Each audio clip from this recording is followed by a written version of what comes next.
Hello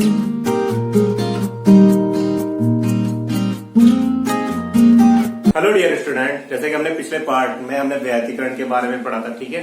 अध्यारोपण का सिद्धांत पढ़ा था, मैंने आपको तरंगों के बारे में बताया, तरंगों की इक्वेशन बताया था। आज का जो टॉपिक आता है हमारा व्यतिकरण में परिणामी तीव्रता का व्यंजक है, ठीक है। माना दो या दो से अधिक तरंगे हैं जो हमारी किसी माध्यम में क्या कर रही है, समान आवर्ती से गति कर रही है। मैंने कहा था पहली तरंग का जो विस्थापन है वो हमारी पहली तरंग का जो विस्थापन है ये y1 बराबर कितना है, a sin ओमेगा t है हमारा। कितना है, हमारी मान लो दो तरंगे चल रही हैं, ठीक है बच्चों।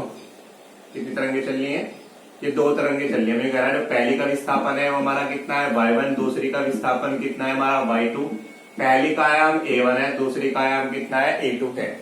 तो जो हमारी पहली जो इक्वेशन हो जाएगी कितनी हो जाएगी बच्चों, y1 बराबर कितना a1 sin ओमेगा t। मैं कह रहा हूं ये इक्वेशन नंबर फर्स्ट हो गई। मान लो दूसरी तरंग है, दूसरी तरंग कला में कितने डिग्री का एंगल बना रही है, 5 डिग्री का एंगल बना रही है, क्योंकि समान कला में चल रही है। तब जो दूसरी तरंग का जो विस्थापन हो जाएगा ये हो जाएगा हमारा y2 बराबर किसके, a2 sin omega t plus किसके, 5 के। इक्वेशन नंबर कौन सी हो गई बच्चों, 2 हो गई। फिर मैंने बताया था आपको अध्यारोपण का सिद्धांत। अध्यारोपण का सिद्धांत क्या होता है कि जो परिणामी तरंग का जो विस्थापन होता है वो दो या दो से अधिक तरंगों के विस्थापन के योग के बराबर होता है। अर्थात जो y है वो किसके बराबर हो जाएगा बच्चों, y1 प्लस किसके हो जाएगा, y2 के हो जाएगा, ठीक है। तो y1 का मान कितना है हमारा, a1 sin ओमेगा t है, प्लस y2 का मान कितना है, a2 sin omega t plus किसके है बच्चों, 5 के है। अब ध्यान से समझना, a1 sin ओमेगा t तो एज इट इज रहा हमारा बच्चों, a2 हमने कॉमन ले लिया, मतलब a2 हमने बाहर रखा। यहाँ पर हमारा साइन a प्लस बी का फॉर्मूला बन गया है। साइन a प्लस बी का फॉर्मूला क्या होता है बच्चों, आपको पता है। साइन a प्लस बी का जो फॉर्मूला होता है sine a cos B plus cos a sine B. ये हमारा किसका फॉर्मूला होता है बच्चों, साइन a प्लस बी का ये हमारा फॉर्मूला होता है, ठीक है।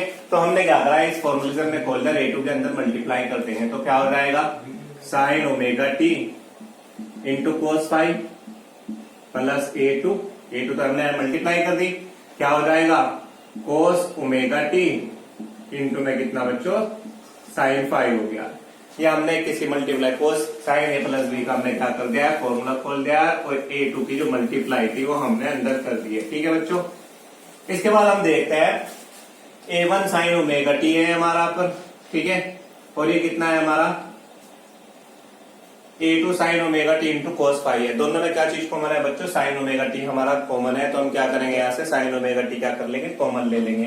तो हमने इन दोनों में से क्या किया बच्चों, साइन ओमेगा टी कॉमन ले लिया, तो कितना बचा, a1 प्लस a2 कोस 5 इंटू में कितना बच्चों, साइन ओमेगा टी बचा, ठीक है बच्चों। प्लस ये कितना हुआ हमारा, a2 साइन 5 इंटू में कितना, कोस ओमेगा टी, से हमने ऐसे लिख लिया है, क्लियर बच्चों। या वैसे कह सकते हैं a2 कोस ओमेगा टी इंटू में कितना, साइन 5, ये हमारा हो चुका है। तो हमने क्या किया बच्चों, y बराबर कितना था, a1 sign omega t plus a2 sign omega T into cos omega 5 के प्लस a2 कोस ओमेगा टी इंटू में कितना, साइन 5 के। तो हमने यहाँ से क्या किया बच्चों, साइन ओमेगा टी हमने क्या कर लिया है, कॉमन ले लिया है, ठीक है। तो ये हमारा कितना बचा, a1 प्लस a2 कोस 5 into sine omega t plus a2 कोस ओमेगा टी इंटू में कितना, साइन 5। हम ऐसे भी कर सकते हैं बच्चों, ये जो साइन 5 है हम इसे a2 के साथ भी लिख सकते हैं। तो ये कितना बचा हमारा, इंटू में कितना बचेगा, कोस ओमेगा टी बचेगा। अब हम क्या कहते हैं, हम मान रहे हैं बच्चों a1 प्लस a2 जो कोस 5 है ये बराबर किसके, हमारा a कोस थीटा के है। माना हमने a1 प्लस a2 जो कोस 5 है वो बराबर किसके है, a कोस थीटा के है, और a2 जो साइन 5 है हमने मान लिया किसके है, a साइन थीटा के है। हमने इसको इक्वेशन नंबर 3 कह दिया बच्चों, हमने इसके इक्वेशन नंबर कौन से कह दिया है, 4 कह दिया है। अब इक्वेशन 3 और 4 का मान किसमें पुट करने पर, y बराबर इक्वेशन में पुट करने पर। तो देखो हमने क्या करा, y बराबर a1 प्लस a2 कोस 5 को हमने क्या माना, a कोस थीटा इंटू में साइन ओमेगा टी जू का बच्चों प्लस a2 साइन 5 की जगह हमने कितना रखा बच्चों, a sine theta into cos omega T हमारा क्या रहा, एज इट इज रहा। अब आप बहुत ध्यान से देखना बच्चों, दोनों में ए है, हमने ए भाग ले लिया है। ये हमारा बना sine A cos B plus cos A sine A B का फॉर्मूला बन गया, मतलब साइन ए प्लस बी का फॉर्मूला बन गया। तो हम इसे क्या लिख सकते हैं, A into sine omega t plus किसके लिख सकते हैं, थीटा के। तो ये आगे बच्चों हमारी परिणामी तरंग का जो विस्थापन आ गया y बराबर A sine omega t plus किसके, थीटा के। तो ये हमारी जो परिणामी तरंग है इसका विस्थापन आ चुका है। हमने क्या किया था बच्चों, a1 plus A two cos five की जगह हमने यहाँ पे कितना रखा था, ए कोस थीटा, और ए टू साइन फाइव की जगह कितना रखा था, ए साइन थीटा हमने पुट कर दिया था।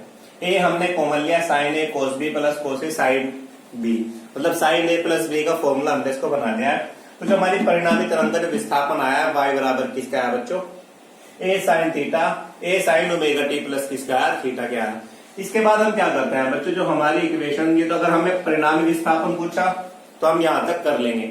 अगर हमारे से आयाम पूछता है, तीव्रता पूछता है, संपोषी व्यतिकरण और विनाशी व्यतिकरण पूछता है तो हम इसे आगे भी करेंगे।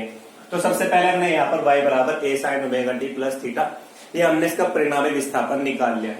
अब जो हमारी समीकरण 3 और 4 है बच्चों, इनका क्या करेंगे, हम इनका वर्ग करके जोड़ देंगे। तो समीकरण 3 व 4 का वर्ग करके जोड़ने पर, मैंने कहा था बच्चों समीकरण 3 व 4 का क्या करने पर, वर्ग करके जोड़ने पर। तो समीकरण 3 और 4 का वर्ग करो, इनको क्या कर दो, ऐड कर दो। लेफ्ट हैंड साइड में ऐड होगी और राइट हैंड साइड किस में, राइट हैंड साइड में ऐड होगी। तो देखो इनका वर्ग करो तो क्या हो जाएगा बच्चों, A square cos square theta plus इसका वर्ग करो A square sine square theta हो जाएगा। और हम दोनों को क्या कर दिया है, ऐड कर दिया है, बराबर ये कितना, a1 plus a2 cos five का होल स्क्वायर हो जाएगा, क्योंकि हमने स्क्वायर करा है। और ऐड किसे करना है, a2 साइन फाइव को इसमें ऐड कर देंगे तो कितना हो जाएगा, a2 square sine square five. ठीक है बच्चों, अब ध्यान से समझना, दोनों में क्या चीज कॉमन है, ए स्क्वायर कॉमन है। हम यहाँ से क्या बाहर ले लेंगे, ए स्क्वायर बाहर ले लेंगे। अंदर कितना बचेगा, sine square theta plus cos square theta, और sine square theta plus cos square theta का मान आपको पता होता है कितना होता है, 1। देखो हम दोनों में से ए स्क्वायर कॉमन ले लेंगे तो ये बन जाएगा हमारा कोस square theta plus sine square theta, जिसका मान कितना होता है बच्चों, 1 होता है। तो ये इसका मान तो पूरे का हो गया 1, बराबर किसके बचा, a1 plus a2 cos five और square plus a2 square sine square five के।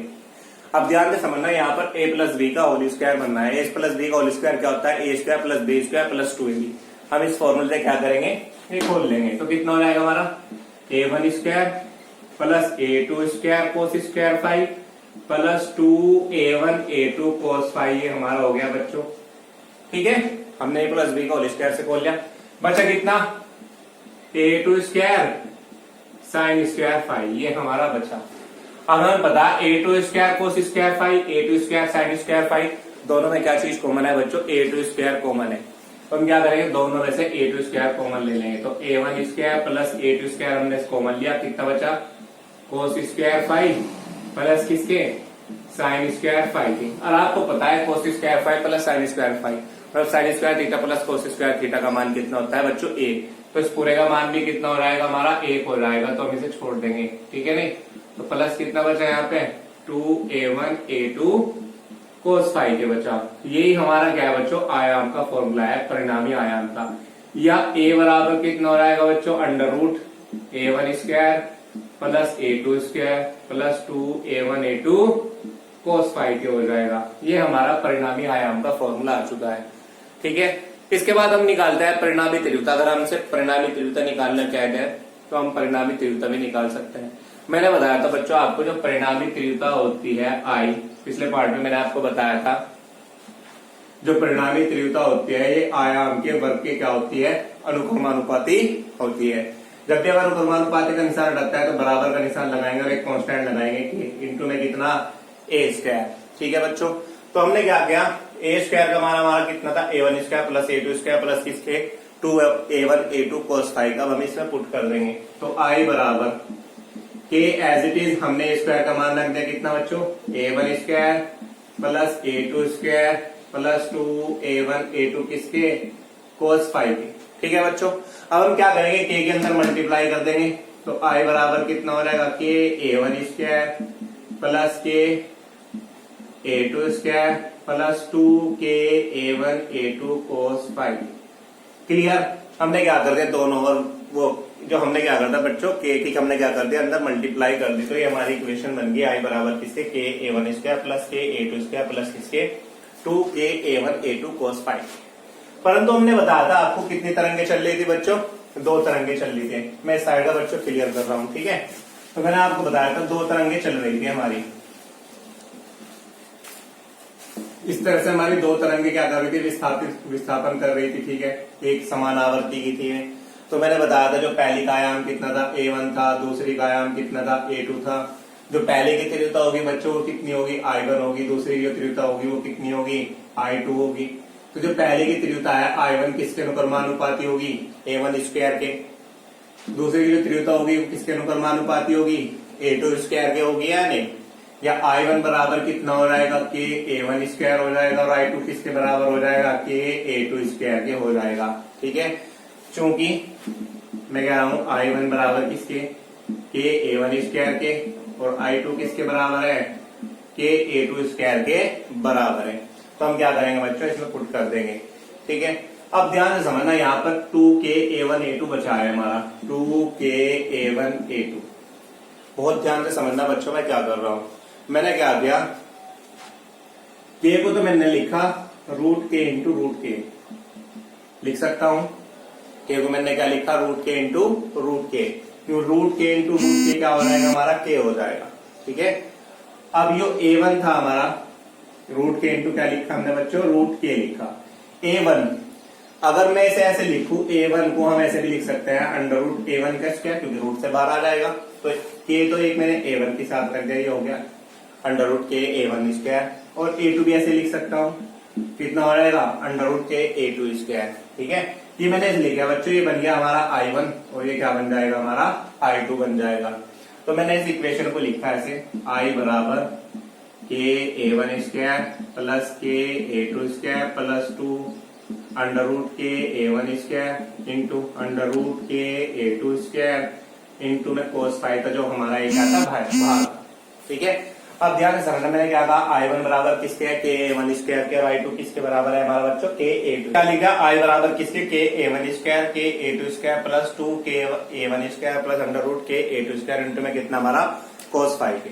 मैंने बताया आपको जो i1 है वो किसके बराबर है k_a1² के, तो k_a1² की जगह कितना लिख दूंगा बच्चों यहाँ i1, k_a2² की जगह कितना लिख दूंगा कितना i2 प्लस 2 जुगा तो √k_a1² की जगह कितना आ गया बच्चों हमारा √i1, ठीक है। और k_a2² की जगह कितना आ गया हमारा i2, तो √ कितना हो जाएगा i2 हो जाएगा इंटू में कितना हमारा बच्चों cos फाई, ये बाहर रहेगा। तो ये क्या आ गया बच्चों हमारी परिणामी जो तीव्रता है उसका क्या आ गया ये व्यंजक आ गया i बराबर किसके i1 plus i2 plus 2 √i1 i2 into किसके cos फाई के आ गया, ठीक है।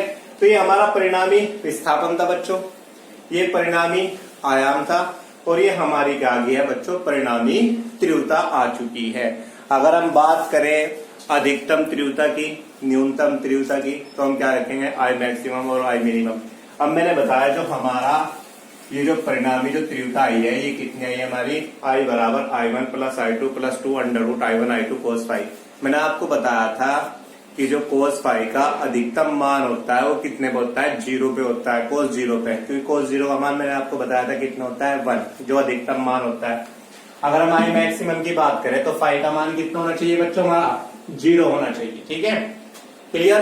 तो इस तरह से हम क्या निकाल सकते हैं i मैक्सिमम निकाल सकते हैं। अब हम बात करते हैं बच्चों इसके बाद आता है हमारा जो समकोसी व्यतिकरण। इसके बाद इसमें क्या आता है बच्चों हमारा समकोसी व्यतिकरण आता है। समकोसी व्यतिकरण मैंने आपको बताया था जहां तीव्रता क्या होती है परिणामी तीव्रता क्या होती है अधिकतम होती है वहां पर क्या कहलाता है हमारा समकोसी व्यतिकरण कहलाता है, ठीक है। तो समकोसी व्यतिकरण के लिए क्या होना चाहिए बच्चों cos फाई का मान अधिकतम होना चाहिए, क्योंकि cos फाई का अधिकतम मान कितना होता है हमारा 1 होता है प्लस का, और प्लस का 1 किस में होता है cos फाई में हमारा फाई का मान जब कितना हो हमारा 0 हो, ठीक है। या तो कितना हो बच्चों हमारा 0 हो या कितना 2 पाई मतलब 360 हो या कितना हमारा 4 पाई एंड सो ऑन, इस तरह से चलता रहेगा, ठीक है। तो जो हमारा फाई का मान है बच्चों ये कितना हो जाएगा फाई बराबर कितना हो जाएगा 2m पाई के हो जाएगा। फाइव बराबर कितना हो जाएगा 2m पाई, जहां m बराबर कितना है बच्चों 0 1 2 3 एंड सो ऑन है। देखो हम अगर 0 रखें तो m का मान 0 रखो तो सारा टोटल कितना हो गया 0 हो गया। m का मान हमने 1 रखा बच्चों तो 2 1 जा 2 इंटू में कितना 2 पाई हो गया। अगर हम 2 रखे तो 2 2 जा 4 इंटू में कितना हो जाएगा 4 पाई हो जाएगा। तो ये हमारा किसका है अधिकतम मान के लिए समपोषी व्यतिकरण के लिए, क्योंकि हमने बताया था तो समपोषी व्यतिकरण है इसमें हमारा फाई का मान कितना होता है बच्चों अधिकतम होता है। ठीक है, तो फाई बराबर 0 2 पाई 4 पाई 6 पाई 8 पाई इस तरह से हमारा मान चलता रहेगा। तो हमने इसको लिख दिया है फाई बराबर किसके 2m पाई के, जहां m बराबर कितना है 0 1 2 3 है। तो जो हमारा कलांतर आ गया ये बच्चों कितना आया फाई बराबर किसके आ गया 2m पाई के आ गया। एक चीज होती है बच्चों कलांतर तथा पथांतर। कलांतर तो मैंने आपको बता दिया कला में अंतर। पथांतर क्या होता है बच्चों पथों में अंतर, माना दोनों तरंगे चल रही है उन दोनों तरंगों के पथों में कितना अंतर है। तो जो हमारा पथांतर का फॉर्मूला होता है बच्चों, पथांतर को हम प्रदर्शित करते हैं डेल्टा एक्स से, हम इसको क्या करते हैं प्रदर्शित करते हैं पथांतर को। और जो इसका फॉर्मूला होता है ये होता है लैम्डा बटे 2 पाई इंटू में क्या होता है कलांतर, कितना होता है बच्चों लैम्डा बटे 2 पाई इंटू में कितना कलांतर। और कलांतर को हम किससे प्रदर्शित करते हैं फाई से या डेल्टा फाई से हम प्रदर्शित करते हैं। ठीक है, तो पदांतर या कलांतर में संबंध होता है क्या लैम्डा बटे 2 पाई इंटू में कितना होता है बच्चों हमारा कलांतर होता है। तो हमारा पदांतर कितना है बच्चों 2m पाई आया, तो हम यहाँ पुट कर देंगे कलांतर में। तो लैम्डा बटे 2 पाई तो एज इट इज इंटू में हमारा कलांतर कितना है 2m पाई है। तो देखो बच्चों 2 से तो 2 कट गया, पाई से पाई कट गया। जो हमारा पथांतर था वो कितना आया m लैम्डा आया, जहां लैम्डा क्या है बच्चों तरंग दैर्ध्य है, जो लैम्डा क्या है बच्चों तरंग दैर्ध्य है। ठीक है, तो हमारा कितना आया डेल्टा एक्स का मान कितना आया m लैम्डा आया। हमें पता था m का मान कितना है बच्चों 0 1 2 3 एंड सो ऑन है। अगर आप देखो 0 रखें तो हमारा जो पथांतर हो जाएगा वो कितना हो जाएगा 0। अगर हम 1 रखें तो लैम्डा, 2 रखे तो 2 लैम्डा, 3 रखेंगे तो हमारा 3 लैम्डा। इस तरह से हमारा क्या चलता रहेगा पथांतर चलता रहेगा। ठीक है बच्चों, अगर हम आई मैक्सिमम की बात करें, जो हमारा आई मैक्सिमम होगा अधिकतम होगा, अधिकतम हमारा कोस फाई का मान कितना है 1। हमें पता है आई बराबर किसका होता है i1 plus i2 plus 2 under root i1 i2 cos phi के। तो जब हम 1 रखेंगे तो ये हमारा हो जाएगा i1 plus i2 plus 2 under root i1 i2। ठीक है बच्चों, इस इक्वेशन को हम इस तरह से लिख सकते हैं अंडर रूट i1 का whole square plus under root i2 का whole square plus 2 under root i1 i2, मतलब a square plus B square plus 2ab का फॉर्मूला बन जाएगा। नहीं तो ये आई मैक्सिमम है जो बच्चों क्या बन जाएगा under root i1 plus under root i2 का होल स्क्वायर। ये हमारा किसका मान आ जाएगा बच्चों आई मैक्सिमम का मान आ जाएगा under root i1 plus under root i2 का होल स्क्वायर। ये हमारा आई मैक्सिमम का मान बन जाएगा। अब हम बात करते हैं बच्चों, ये तो हमारा समपोषी व्यतिकरण था। समपोषी व्यतिकरण बताया मैंने, जहां तीव्रता क्या होती है हमारी अधिकतम होती है। अब हम बात करते हैं बच्चों विनाशी व्यतिकरण की। विनाशी व्यतिकरण क्या होता है बच्चों जहां तीव्रता क्या होती है न्यूनतम होती है। ठीक है, अब हम बात कर रहे हैं किसकी विनाशी व्यतिकरण की बात कर रहे हैं। तो विनाशी व्यतिकरण मैं यहाँ पे लिख दिया विनाशी व्यतिकरण। तो विनाशी व्यतिकरण में बताया मैंने बात बच्चों जहां तीव्रता क्या होती है न्यूनतम होती है, अर्थात कोस फाई का मान कितना होगा -1। मैंने आपको बताया था कि कोस का जो मान होता है न्यूनतम वो कितने पर होता है -1 में। तो जो हमारा बच्चों कलांतर है कितना हो जाएगा पाई, मतलब कोस 180, कोस 180 का मान कितना -1 या 3 पाई या 5 पाई एंड सो ऑन 7 पाई 9 पाई, इस तरह से हमारा चलता रहेगा।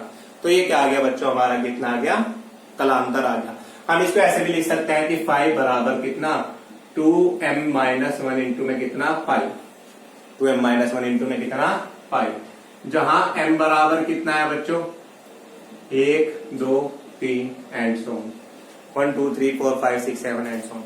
जब हम m का मान 1 रखेंगे 2 1 2, 2 में से 1 गया 1 बचा है मतलब पाई बचेगा। अब m का मान 2 रखो, 2 दूनी 4, 4 में से 1 गया बच्चों कितना बचा 3, 3 पाई। m का मान 3 रखो, 3 दूनी 6, 6 में से 1 गया कितना बचा 5 पाई। तो जो हमारा मान है इस तरह से चलता रहेगा। तो फाई बराबर कितना पाई 3 पाई 5 पाई 7 पाई 9 पाई। ठीक है, तो ये हमारा क्या है बच्चों हमारा कलांतर आ चुका है। अब बात करते हैं हम पथांतर की। पथांतर का फॉर्मूला मैंने आपको बताया, डेल्टा एक्स बराबर लैम्डा बटे 2 पाई इंटू में कितना कलांतर। ये हमारा पथांतर आ चुका है, कलांतर आ चुका है। तो पथांतर क्या हो जाएगा, डेल्टा एक्स बराबर लैम्डा बटे 2 पाई इंटू में कितना कलांतर। ठीक है, तो लैम्डा अपॉन 2 पाई तो एज इट इज, कलांतर कितना है हमारा 2m माइनस 1 इंटू में कितना पाई। तो बच्चों क्या हुआ, पाई से तो क्या कट गया हमारा, पाई कैंसिल हो चुका है।